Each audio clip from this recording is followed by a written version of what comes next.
कर रहा है, जो जहां है वहां से अपनी बेहतर करने की कोशिश कर रहा है। तो मेरी शुभकामना है मनोज भैया के लिए और पूरी फैमिली के लिए, पूरी भोजपुरी समाज के लिए खुशखबरी है कि हमारी बिटिया जो हमारी घर की लक्ष्मी है, हमारी भोजपुरी समाज में एक और लक्ष्मी आई और जिस तरह मनोज भैया की है उससे भी बेहतर वो करके दिखाए ताकि हमारी भोजपुरी समाज को और ऊपर जाए।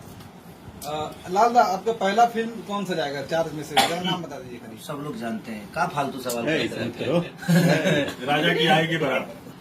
तो बारात कब तक आएगी? कुछ मतलब जनवरी, फरवरी, मार्च, अप्रैल कब तक? अभी तो कहानी पे काम चल रहा है। अच्छा, अभी तो कहानी पे, गाने पे बहुत सारी चीजें वर्क है। हाँ। तो धीरे धीरे लाल दादा आए हैं सिर्फ गाने रेडी करने के लिए। बाकी हम कब कहाँ जाएंगे, अभी तो बहुत सारी सिनेमा है, पहले बहुत सारी सिनेमा है मेरी।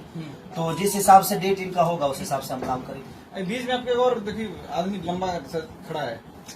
आदमी है थोड़ी, ये तो इंसान है। सर कुछ कहेंगे लाल दा का जन्मदिन आज? बहुत बधाई लाल दा को। पसीना छोड़ रहा है। बधाई मैंने बधाई भी दे रहे हैं तो प्रेशर में दे रहे हैं। ये जो टी शर्ट पहना आपने किसने गिफ्ट किया बता दीजिए सबको। क्वेश्चन है ये, मेरा क्वेश्चन नहीं है। सभी लोग 3 साल से देख रहे 3 साल से भाई देख रहे हैं, भाई 3 साल से देख रहे हैं। सही से बोलिए।